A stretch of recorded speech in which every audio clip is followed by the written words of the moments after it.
జూబ్లీహిల్స్ బైపోల్లో కాంగ్రెస్ ఘన విజయం సాధించింది. బీఆర్ఎస్ అభ్యర్థిపై 24,000కు పైగా ఓట్లతో నవీన్ యాదవ్ గెలుపొందాడు. సీఎం రేవంత్ రెడ్డి వ్యూహాలు ఫలించాయి. బీఆర్ఎస్ పార్టీ అంతర్గత వైఫల్యాలు కొట్టొచ్చాయి. కేసీఆర్ ప్రచారానికి దూరంగా ఉండటం, అభ్యర్థికి సంబంధించినటువంటి వివాదాలు ఓటమికి కారణాలుగా మారిపోయాయి. బీఆర్ఎస్ ఓటమికి ముఖ్య కారణాలు ఏమిటో ఇప్పుడు ఒకసారి తెలుసుకునే ప్రయత్నం చేద్దాం.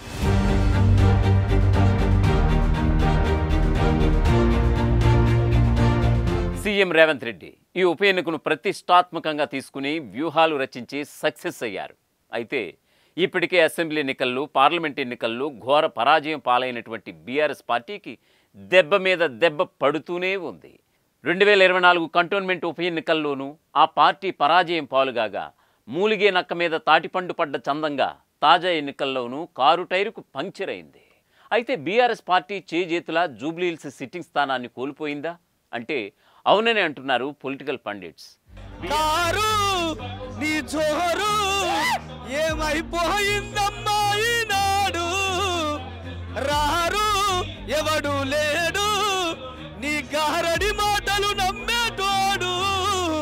బీఆర్ఎస్ పార్టీకి ఎదురైనటువంటి పరాజయం కేవలం ఒక స్థానం కోల్పోవడం మాత్రమే కాదు, పార్టీ అంతర్గత వ్యూహాత్మక వైఫల్యాలను ఎత్తి చూపిందనేలా ఈ ఓటమి తేటతెల్లం చేసింది. వ్యూహాలు రచించడంలో బీఆర్ఎస్ పూర్తిగా ఫెయిల్ అయిందని, అందుకే ఘోర పరాభవాన్ని చవిచూడాల్సి వచ్చిందని అంటున్నారు రాజకీయ విశ్లేషకులు. ముఖ్యమంత్రిగా ఉన్నప్పటికీ రేవంత్ రెడ్డి ఈ ఉప ఎన్నిక ప్రచారంలో పాల్గొన్నారు. స్వయంగా రోడ్ షోలు, ప్రెస్ మీట్లు, మీట్ ద ప్రెస్ వంటి కార్యక్రమాలను నిర్వహించి ప్రచారంలో జోష్ పెంచేశారు. సర్వే ఫలితాల ఆధారంగా ఎప్పటికప్పుడు తన వ్యూహాలను మార్చుకుంటూ వచ్చారు. కానీ ప్రచారంలో బీఆర్ఎస్ ఎప్పటికప్పుడు వెనకబడుతూనే ఉంది.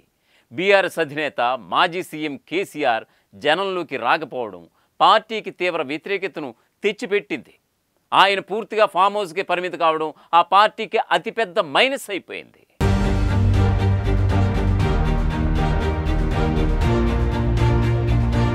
బీఆర్ఎస్ అభ్యర్థి మాగంటి సునీతకు సానుభూతి ఓట్లు సాధించాలని బీఆర్ఎస్ పార్టీ భావించినా కూడా మాగంటి గోపీనాథ్ మొదటి భార్య మాగంటి తల్లి జోక్యం వల్ల ఆ ఓట్లు పడలేదు అనేది మరొక టాక్. మాగంటి సునీతది లీగల్ పెళ్లి కాదని, వారసత్వ గొడవలు, అలాగే కేటీఆర్ సునీతలే తన కొడుకు మరణానికి విలన్లు అని మాగంటి తల్లి ముద్ర వేయడం, ఇలాంటి అంశాలు సానుభూతి ఓట్లను బీఆర్ఎస్ పార్టీకి దూరం చేసేశాయి. కాంగ్రెస్ అభ్యర్థి నవీన్ యాదవ్ను రౌడీ అని పదే పదే ప్రచారం చేయడం కూడా ఆ పార్టీకి మైనస్ అయిపోయింది. జూబ్లీహిల్స్ ప్రాంతంలో నవీన్ యాదవ్ ఒక స్వచ్ఛంద సంస్థను ఏర్పాటు చేసి గత కొన్నేళ్లుగా సేవా కార్యక్రమాలు నిర్వహిస్తూ వస్తున్నాడు. అలాంటి నవీన్ యాదవ్పై రౌడీ అనే ముద్ర వేయడం ఆ పార్టీకే బూమరాంగ్ అయిపోయింది. గతంలో బీఆర్ఎస్కు ఎంఐఎం పార్టీ మద్దతుండేది. ఈ ఉప ఎన్నికల్లో ఆ పార్టీ పోటీ చేయకపోవడం కాంగ్రెస్కు ప్లస్ అయింది. మైనారిటీ ఓట్లన్నీ కాంగ్రెస్ వైపు ఏకపక్షంగా మల్లాయి అనడంలో ఎలాంటి అతిశయోక్తి లేదు. దానికి తోడు సరైన సమయంలో అజారుద్దీన్కు మంత్రి పదవి ఇవ్వడంతో మైనార్టీ ఓట్లు హస్తం పార్టీ వైపు మళ్ళాయనేది విశ్లేషకుల అంచనా.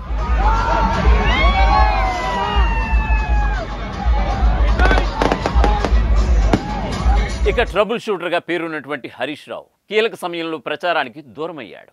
ప్రచారం పీక్స్లో ఉన్న సమయంలో తన తండ్రి చనిపోవడంతో కొన్ని రోజులు ఇంట్లోనే ఉండాల్సి వచ్చింది. కేసీఆర్ రాకపోవడం, కవిత పార్టీలోనే లేకపోవడం, హరీష్ రావు పూర్తి స్థాయిలో అందుబాటులో లేకపోవడంతో కేటీఆర్ ఒక్కడిపైనే ప్రచార భారమంతా పడిపోయింది. అన్నిటికంటే పోల్ మేనేజ్మెంట్లో బీఆర్ఎస్ భారీగా ఫెయిల్ అయిందనేది జగమెరిగిన సత్యం. ఈ నియోజకవర్గంలో కమ్మ సెటిలర్ల ఓట్లు అధికం. గతంలో బీఆర్ఎస్కు సెటిలర్ల ఓట్లు గంపగుత్తుగా పడ్డాయి. ఈసారి పరిస్థితులు పూర్తిగా మారిపోయాయి. అమీర్పేట చౌరస్తాలో ఎన్టీఆర్ విగ్రహం ఏర్పాటు చేస్తానని రేవంత్ రెడ్డి ప్రకటించడంతో వాళ్ళ ఓట్లన్నీ అధికార కాంగ్రెస్ వైపునకు మళ్ళాయనేది మరొక టాక్.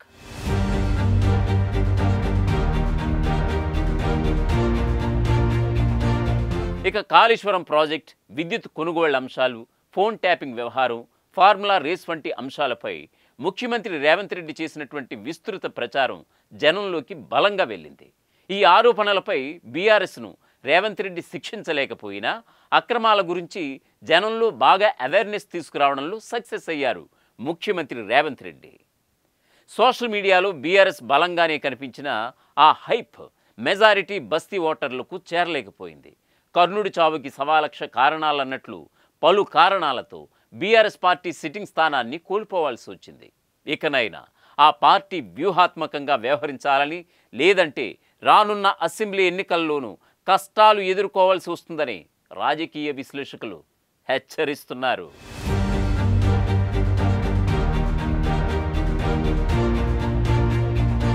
అసలైన తొలి వెలుగు. ఫాలో వాట్సాప్ @తొలి వెలుగు official.